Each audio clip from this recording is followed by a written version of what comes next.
jumping into something a little, so some of you have heard of what I'm going to talk about. Some of you don't have any idea. It's going to seem historical and esoteric, but bear with me. I promise I'm going to take you through it. But we're talking about a document today called the Formula of Concord, which I bet most of you have never heard of. Here's what happened. So, in the Middle Ages, up until 1517, there was one church in the entire Western world. It was the Catholic Church, the Roman Catholic Church. It was the only church. Every town had a church. They were all Catholic. That was it, all right?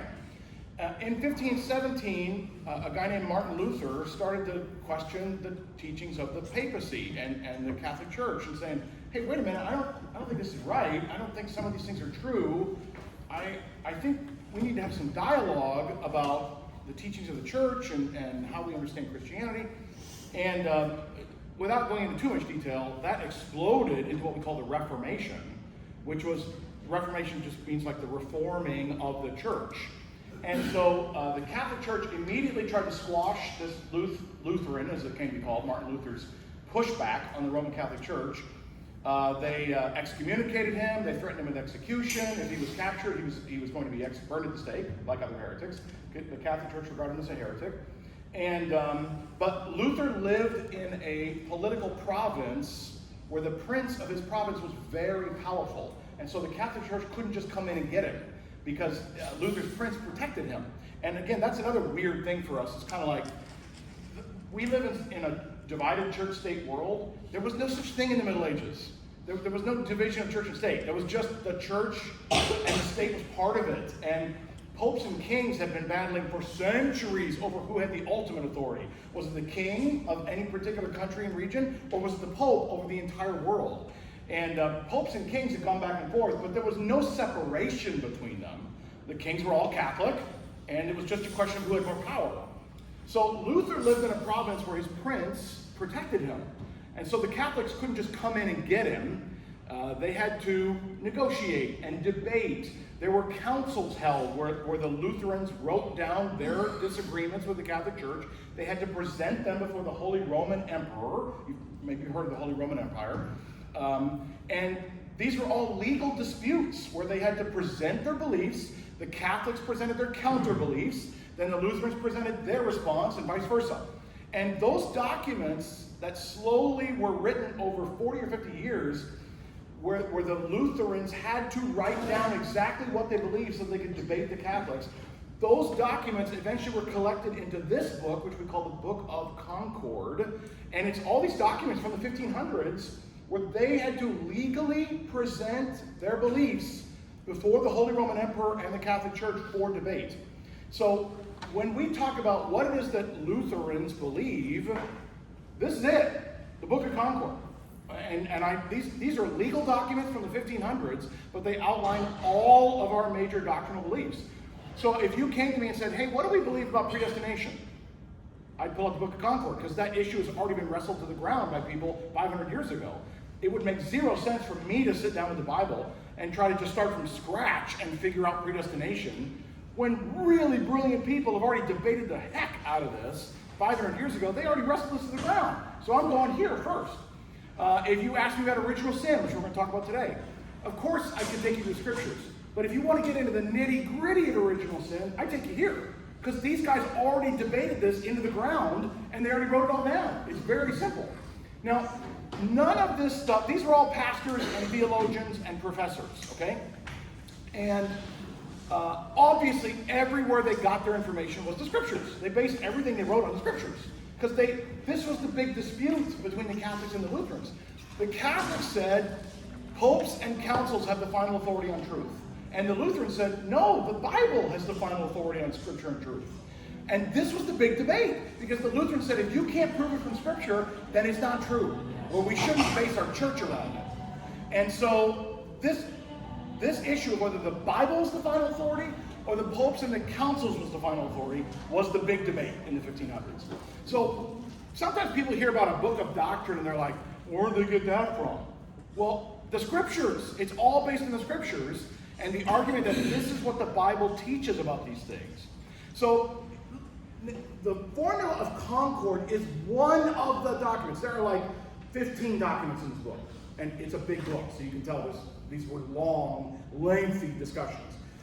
And the Formula of the Conqueror is one of the documents in this book. The formula, let me give you a little bit of background here. There's actually two Formula of the Conqueror documents. There's the Epitome, which we'll talk about in a minute, and then there was the full-length version. The Epitome is the short version. And they're both in there. They're both in there.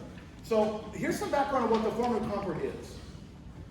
So in February 18, 1546, Martin Luther dies. He's an older man. He's got health issues, and he died, natural death, 1546. And when he died, up until he died, theological disputes, like between Lutherans, like if a Lutheran got in debate with another Lutheran, like, well, what does the Bible teach about this issue?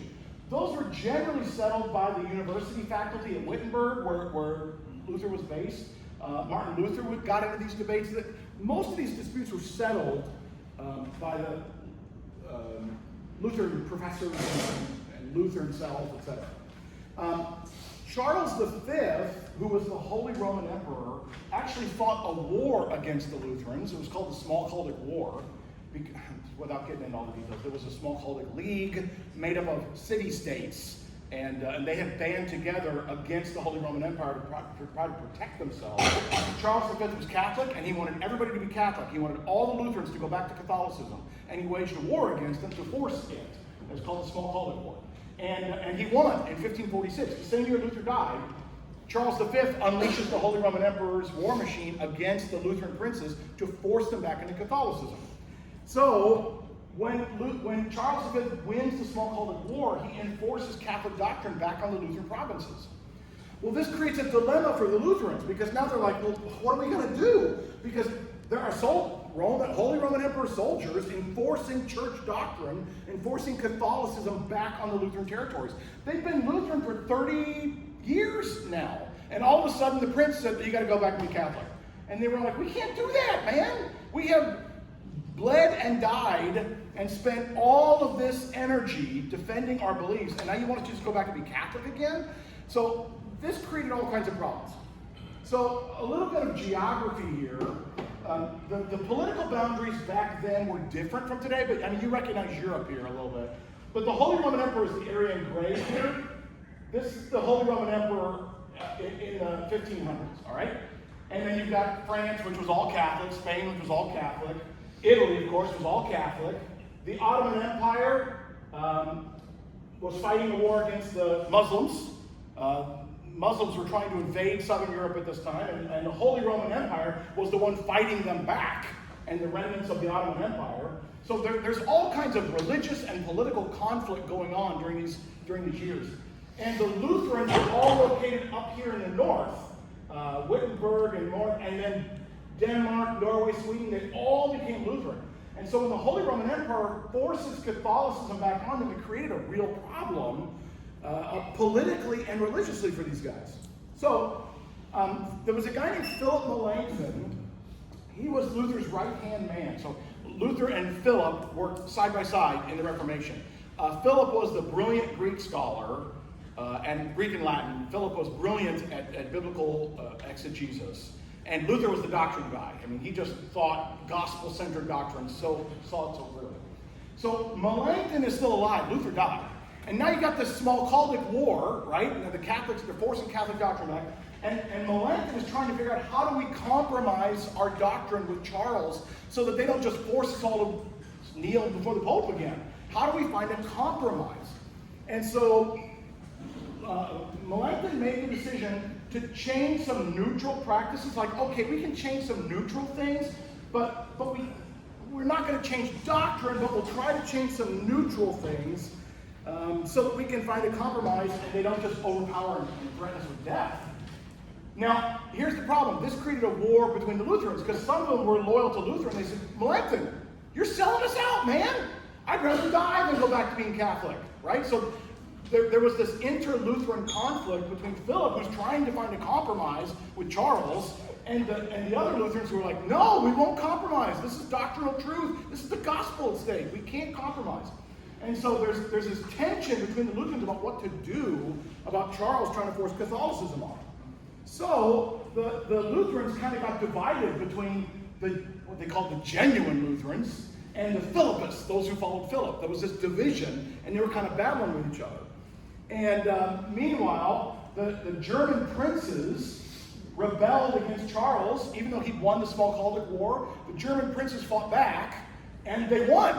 They got Charles's troops out of there. So now they were Lutheran again. You see how politics and religion were so intertwined? We don't understand that. Like the idea that a government would dictate religion is just bizarre to us. But nobody had ever heard of anything different. And in that day and age, of course, whatever the prince was, that's what you were. That was just, the whole world was like that. So they could not imagine the world we live in. That just didn't even exist in their minds.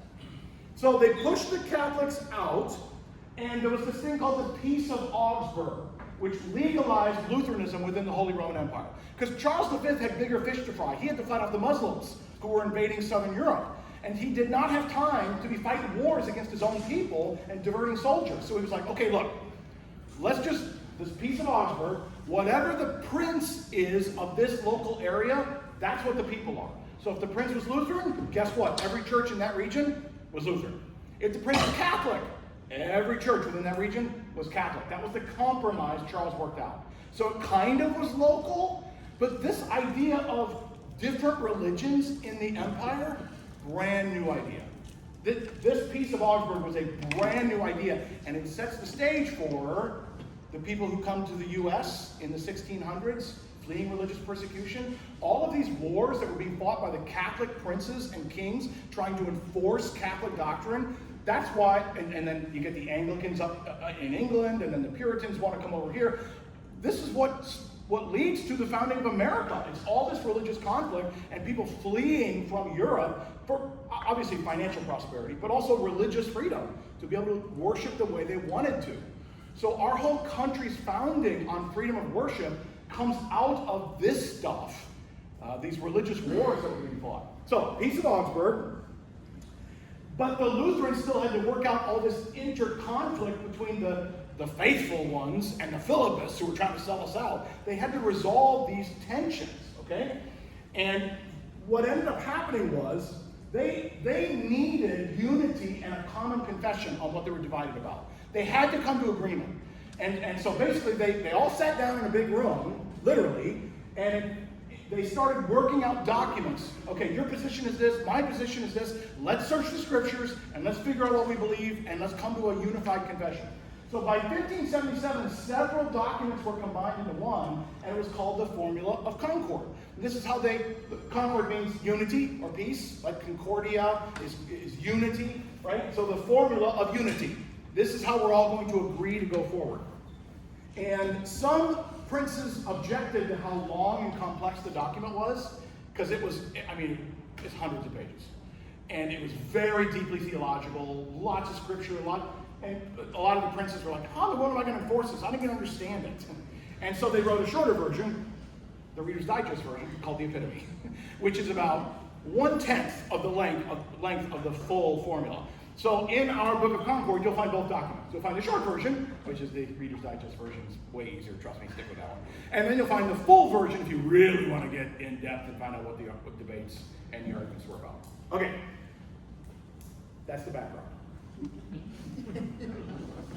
Before we go any further, questions about that? All this Catholics versus Lutherans and the wars and Charles V and the Holy Roman Empire. These are all things you probably have heard, like, oh, I've heard of the Holy Roman Empire, I've heard of the Reformation, but like until you connect the dots, it's hard to understand even how we got to where we are today. Like if you go to Germany, most countries in Europe, but like if you go to Germany today, when you are born, you have to designate your religion on your birth certificate. Again, that's bizarre to us, but this is very common in Europe. So when you're born in Germany, you have to indicate, and they have non-religious now, that didn't exist for a long time, but are you Lutheran? Birth certificate, Lutheran. Are you Catholic? Catholic, on your birth certificate.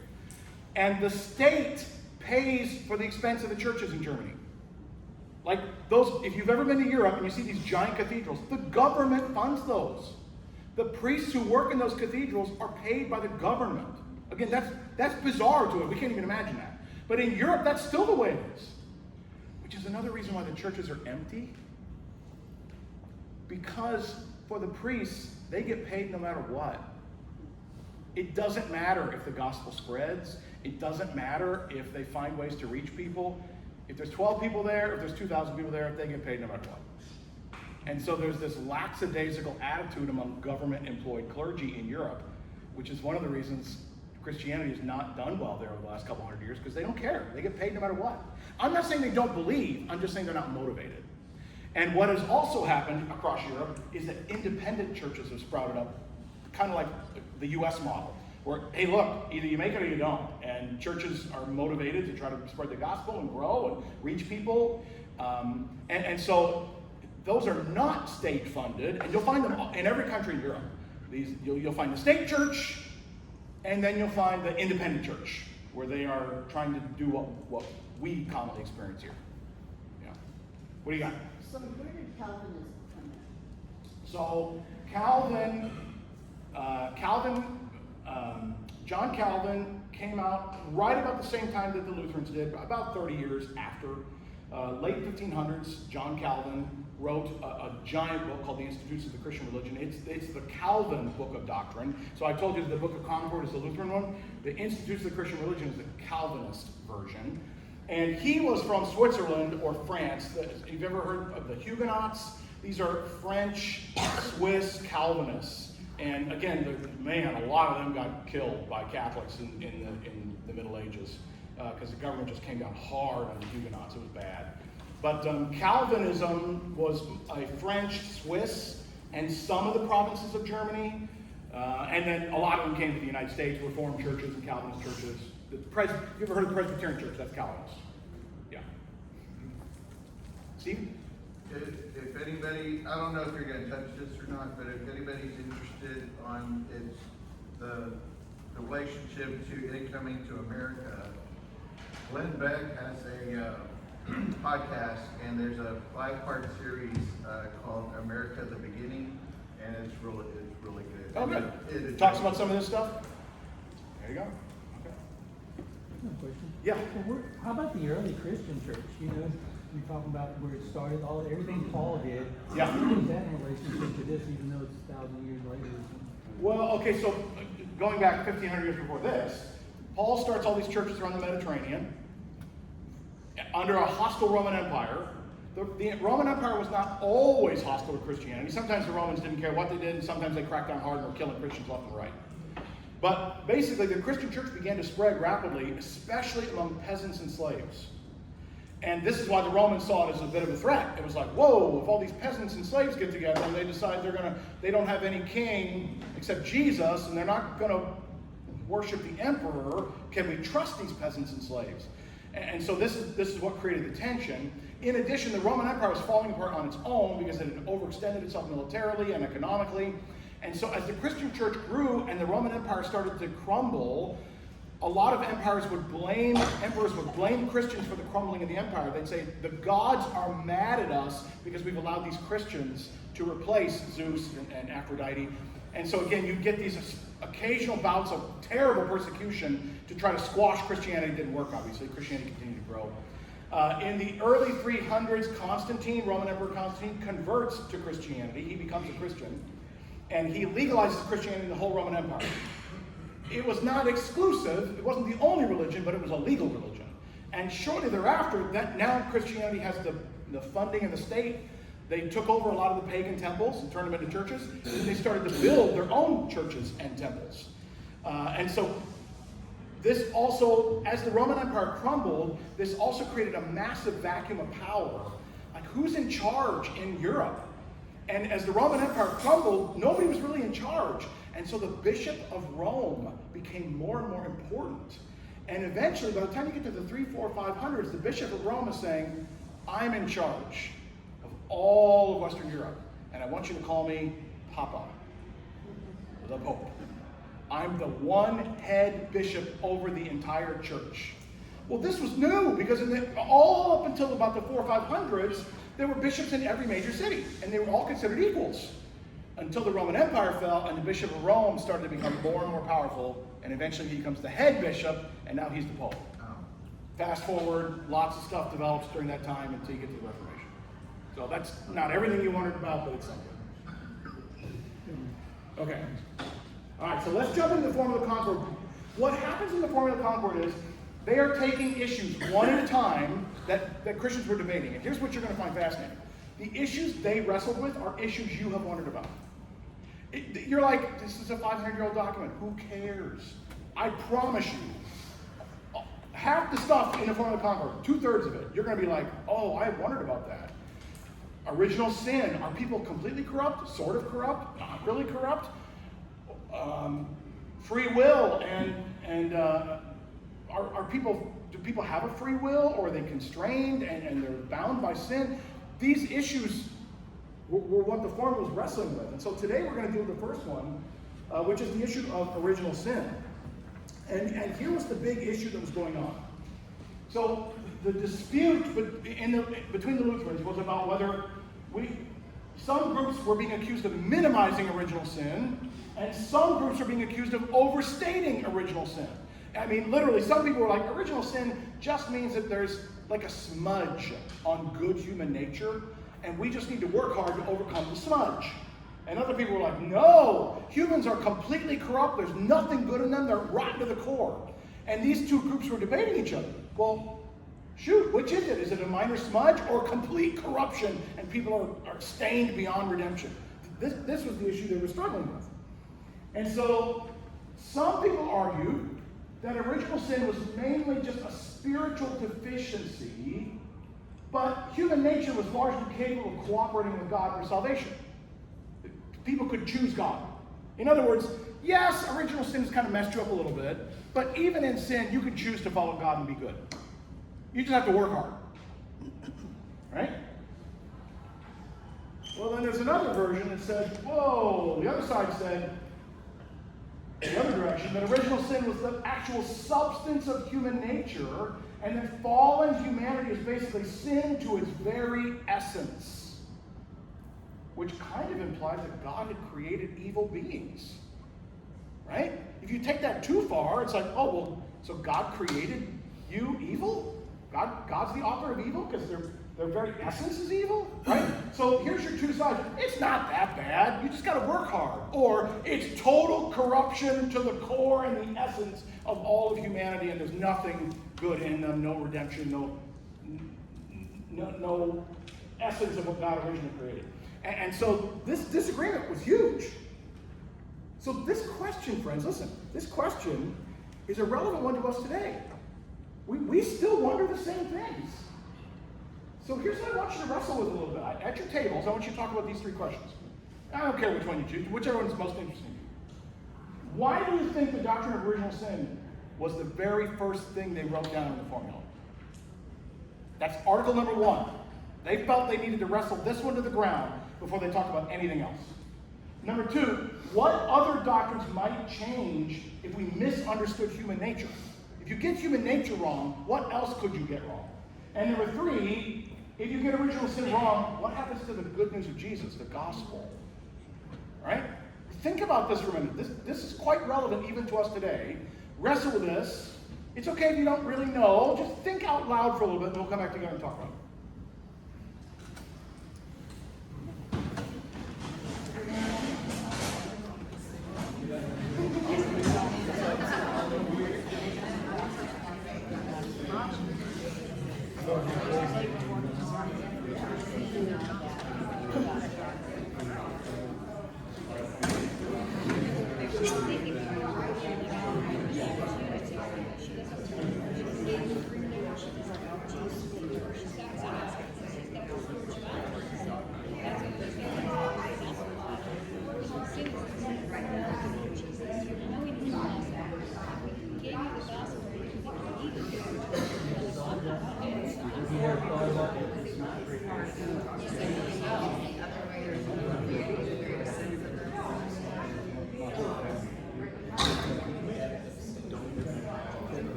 We should be born with that bell.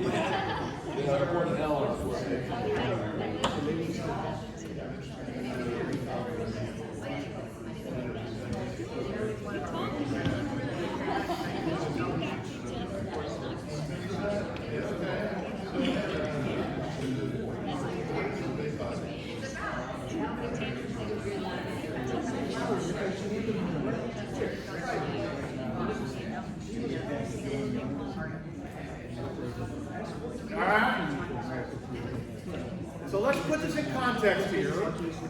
And again, I know for some of you, you feel like you're jumping in the deep end because maybe you never even thought about this, or maybe you just took it for granted.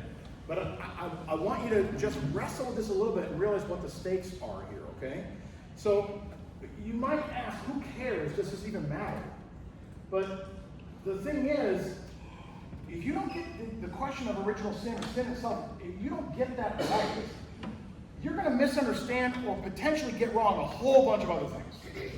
So, for instance, what's the nature of creation? Did God create us in His image and we're all basically good? Or are we evil from the beginning and corrupted? Well, again, people still wrestle with this question today. I can't tell you how many Christian songs I've heard that are basically like, God made me the way I am and we just celebrate it. Well, did he make you the way you are? Or is sin messed up who you are? Is who you are corrupted to the core or just sort of corrupted? We got to figure this out, right? Do you have any power on your own to wake up to the knowledge of God and come to find Jesus? Or are you completely dependent on God to do the conversion and the life change and the heart transformation? People still wrestle with this today. The nature of sin, redemption. Is Jesus redeeming us because we are completely lost? Or is He redeeming us because we sort of got it wrong, but He'll help us finish it? Like an escalator. Like as long as you take the first step and get on the bottom rung of the escalator, God will bring you to the top. But you got to take the first step. Is that what we believe? Or do we believe that actually you'll never take that first step because we are just messed up inside. We don't understand truth at all. If you're waiting on me to take the first step, I'll never make it. Which is it? Christians still wrestle with this today. So that's why this debate matters and why it comes up a lot, right? So when Article 1 of the Formula of Concord safeguards three key truths. First, it has to maintain the goodness of creation. Because when you open up to Genesis 1 and 2, God created everything good. You can't mess that up, or else you've just messed up the whole beginning of the scriptures. So creation is good, and God created humanity good. All right, so that's the first thing you got to kind of hold in tension. The creation is good, humanity was originally created good. The second thing you got to hold in tension is that sin is a serious deal. The fall into sin didn't just wound us lightly, it actually really corrupted us to the core so that we don't understand who God is or the way He thinks at all anymore. We are alienated from Him and separated from Him. When I think about God, I get it wrong every time. I can't think rightly about God because I only have my own selfish human perceptions and I just slap them up on God and assume He thinks the way I do. So sin is really serious. So I got to maintain the goodness of creation and that people are pretty good, but I also got to take sin seriously, find a way to balance those two. And then the third one, what about Jesus when he becomes human? If human nature is essentially corrupted, then when Jesus became human, guess what? He's essentially corrupted too. So how do we understand the incarnation, that God became man? If humanity itself, if its whole essence is corrupted, then Jesus is too. So you got to get all of these three things right if you're going to solve this problem and understand it rightly. Because if you get even one of these wrong, you got problems. Right? Okay, so when we talk about how bad is original sin, and you could say actual sin too, but here's why original sin is important. Because there are some people who believe, people who've never had children, clearly, that like when babies are born, they're so cute they couldn't be sinful. Okay, they are cute. Actually, my babies are cute. I don't care about yours. But my babies are really cute. But I'm not sure if you've noticed this about humanity, and it starts in childhood. Every single tendency of every child in the world is completely selfish. That's sin, friends. That's sin. You can be really cute and totally selfish. Adults sometimes are really good looking and completely selfish jerks. Looks and sin have nothing to do with each other. Right? So when we talk about original sin, like from the moment that we're born, conceived, really, the damage is so indescribable, it cannot be recognized by our reason, but only from God's word. The only place I'm going to find the truth of how bad sin is to go to God's word. Because if I just sit down and think, how bad am I? I'll burnish my reputation and come off pretty good. Yeah, I do some bad things, but I'm generally a good person. That's what everybody thinks. And then you go to the scriptures and they say, oh no, you're a mess. What? I'm not a mess. I've never killed anybody. Or if I did, he deserved it. This is what we do. And the Latin phrase, I love this Latin phrase. Anytime you can use Latin, you will always sound smarter, even if you don't know anything about Latin. I don't know anything about Latin, but I love this phrase.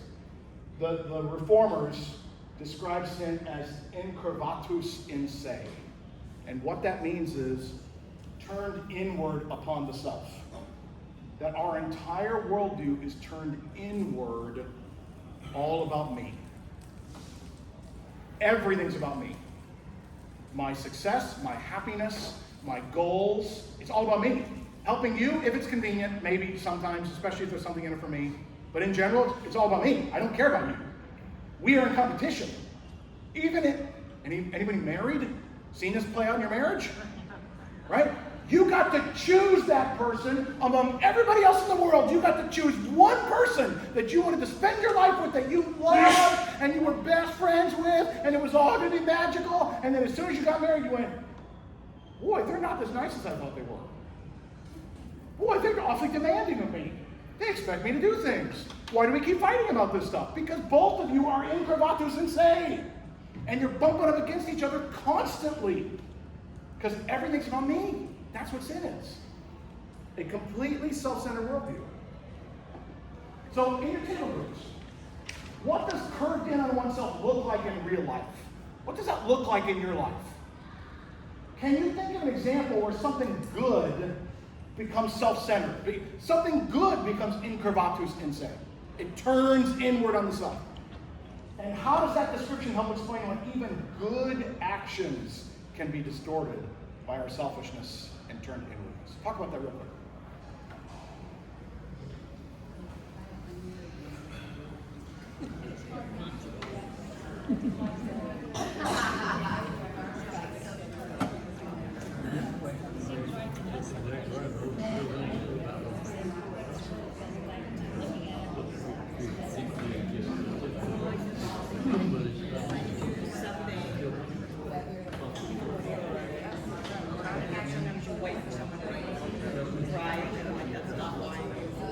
Reminds me of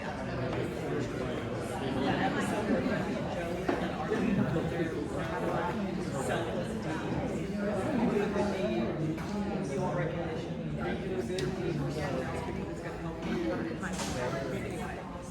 And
so Travis ended up being his So, role. I struggled with that here today. I also, So his turn it's funny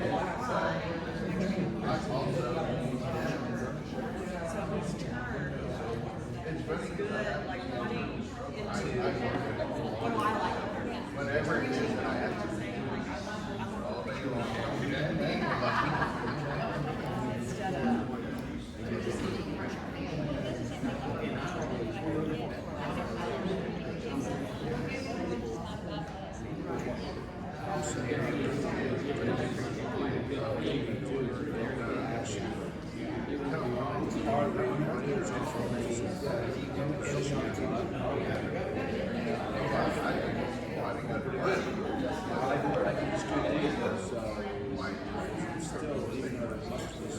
Selfless. You do it very selfish. To gain. Acceptance by or if nothing else, we fool ourselves. I am good. All right. Or I'm good enough for them. Incurvatus in se, curve in on ourselves. Oh, I think about that all the time because my selfishness is constantly present. Constantly. Every decision I make is what's in it for me. What's the best thing for me? When I drive, when I'm in my office, when somebody asks me for a favor, it's all in my natural instinct constantly is, this is inconvenient to me, I'll do it because it's a benefit to me, well, I guess that's my job, well, I like them, so I'll do them a favor, but they owe me, you know, all these thoughts are constantly in our heads, right? And even good things, like, I just one example. Somebody wants to write a big check to a charitable organization, but they want to make sure people know they wrote a big check, right? Because incurvatus in se, they did a sacrificial good thing, but they want recognition for it, so everybody knows they're good. It's all. This is how we are wired, and when we don't get the recognition we think we deserve, then we're bitter and angry. The idea of us doing something completely unselfishly just because we're filled with love. Good luck. Good luck. Apart from Jesus. Again, as followers of Jesus, we'd say that he is transforming us from the inside out to be what we were meant to be. We were meant to be the opposite of incurvatus in se. I don't know what that would be. Curved outwards towards others? We're meant to be like that. But unless Jesus transforms us, we just can't do it. It's not there. So, let's look at the scriptures real quick. So what does the Bible say about sin? Well, Psalm 51, behold, I was brought forth in iniquity, and in sin my mother conceived me. So Psalm 51 says, man, right from the beginning, sin. Right? Ephesians 2, we all once lived in the passions of our flesh, carrying out the desires of the body and the mind. We were by nature children of wrath, just like the rest of mankind. Ephesians 2, we all carried out the desires of the body and the mind. Incurvatus in se. We just did what we wanted to do. How did David know that? How did he know that? Because he had a mirror. But they said I was conceived in my mother's womb. How did he even know that? I think anybody who thinks about it knows that this problem goes back to the beginning. It wasn't like I was 4 and suddenly became selfish. I think my whole life I've been like this, which means it comes from the very beginning. So I think he's just recognizing the fact that this started right from the beginning.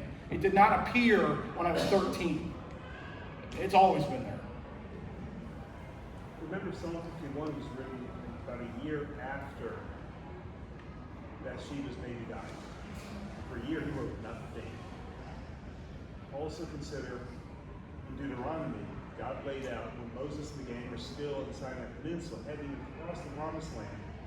When you have a king, he is to write in his own hand a copy of the law. Priests and scribes verify that he's got every letter correct, and he's to read it daily. He's supposed to read his Bible every day. And I was suspecting that year-long transition, he's like, oh man, one, I totally screwed up, but then out of that comes Psalm 51 where he just says, yeah, this is from the beginning. Confession, yeah. Psalm 14, the Lord has looked down from heaven upon the sons of men to see if there are any who understand, any who seek after God. But they've all turned aside together. They've become corrupt.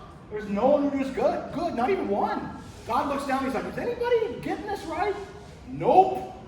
Which is not meant to just, well, therefore God's going to wipe them all up. What does God do when he finds that none of them are good? He comes himself to save and redeem them. This is God's response to human sin and evil. It isn't to wipe them all out. It's to come and rescue them. This is Jesus, right? In Jeremiah 17, the heart is more deceitful than all else. It is desperately sick. Who can understand it? But layers upon... I'm going to do this for a good reason, except underneath that's another reason, underneath that's another reason, underneath that one's another reason, underneath that's another reason. My heart, just the layers of deception, my own self-deception, go deeper and deeper and deeper the more I dig at it. Whew. Who will save me? On the other hand,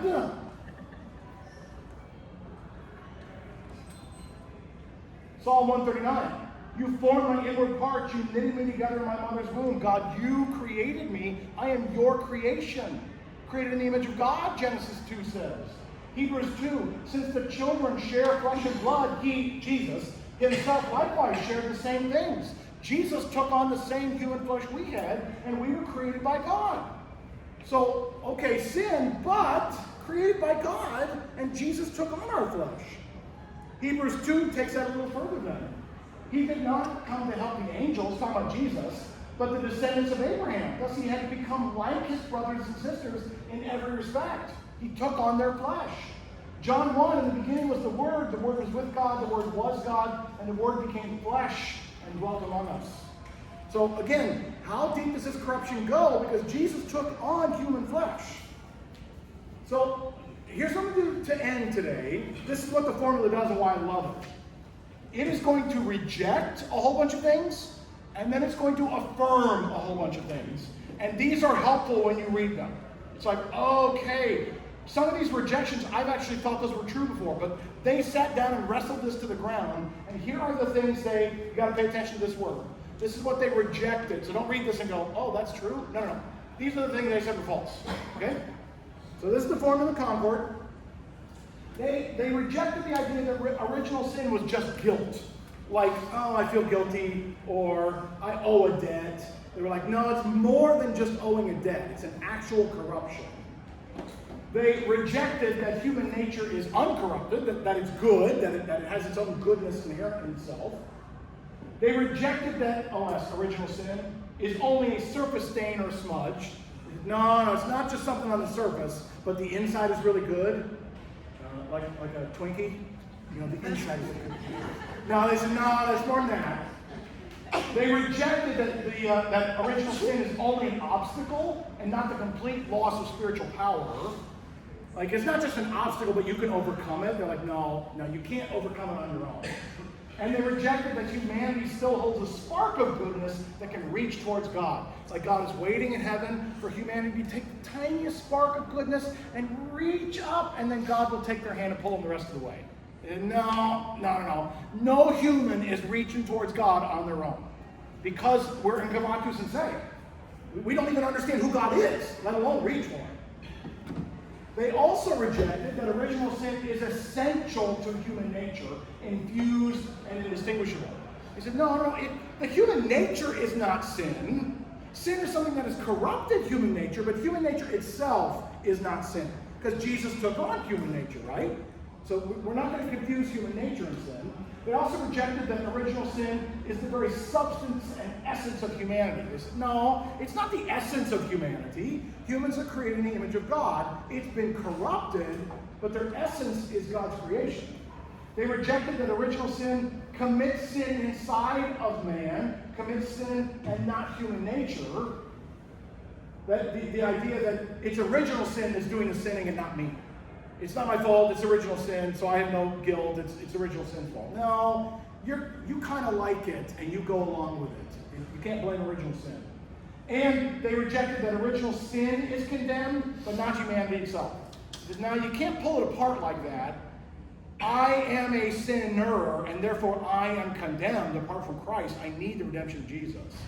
So you can't pull them apart from each other, original sin and humanity, but you also can't merge them so closely that they're indistinguishable, because then Jesus was a sinner, because he took on human flesh. So you see the tension they're trying to maintain here. So what did they affirm then? This is what they affirmed. That even after the fall into sin, there is a difference between original sin and human nature. These are affirmations, things they said were true. There's a difference between original sin and human nature. Human nature is corrupted by original sin, but they're not the same, right? They affirm that God created a good body and soul, but that they are corrupted by sin. They've been clouded, darkened, confused, messed up. They affirm that Jesus took on the same flesh we had, but he didn't pick up the original sin part. He didn't pick up the stain of sin. They affirmed that at the resurrection, at your resurrection, when you die and are raised from the dead, the body and soul will rise, but original sin will be destroyed. You are not going to go to heaven with the same corruption. It's gone. And they affirmed that original sin is not a slight corruption. It is so deep that no part of our humanity remains unaffected. You can't find a part of the human and go, oh, there's the good part. No, it's all messed up. Like a mirror that has a film over it. There's nothing, you can't look in it and see a clear image. The whole thing is confused, right? So in your handout sheet there, for the sake of time, because I have to go jump into the water, and from what I understand, they forgot to heat it. So I need to go brace myself. I know, I can do it. This is in the years that I've been doing baptism in that fountain, this is like the 4th or 5th time it has not been heated. I'm like, somebody owes me. I have served my time in the cold water. Brett? Excellent. Fingers crossed that it's warmed up a little bit. I love you, Brett. Thank you. Fingers crossed. All right. So we kind of rushed through it today because I had to cover the background of Formula Concord and then Article 1. Next week we'll slow down a little bit, but next week we're going to talk about free will and predestination. Do humans have a free will, and if so, what are they free in? How does free will pertain to our ability to relate to God? And you can see why free will relates so much to this question of sin. Are people free to make their own choices or not? So we're going to wrestle with free will next week. This is a fascinating topic. And hopefully the handout that I've given you covers a lot of the questions you might have. For the sake of time, I got to run to go get in the water. But let me pray for you, and then we'll head out to worship.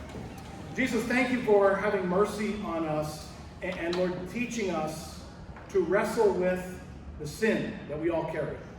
Lord, help us to maintain that tension that you created a good creation, but that sin has corrupted it. And it doesn't mean that we are horrible, awful beings. We are your creatures, Lord. You love us. But we also are in need of redemption. And so teach us to hold that tension between redeemed children of God who also struggle with sin and need to live in confession with you. So today, Lord, would you send us out? We give you thanks for these baptisms we're going to celebrate today. You are good, and we are going to see it for ourselves. Thank you for that. Would you bless us now as we head to worship in Jesus' name? Amen. See you next week.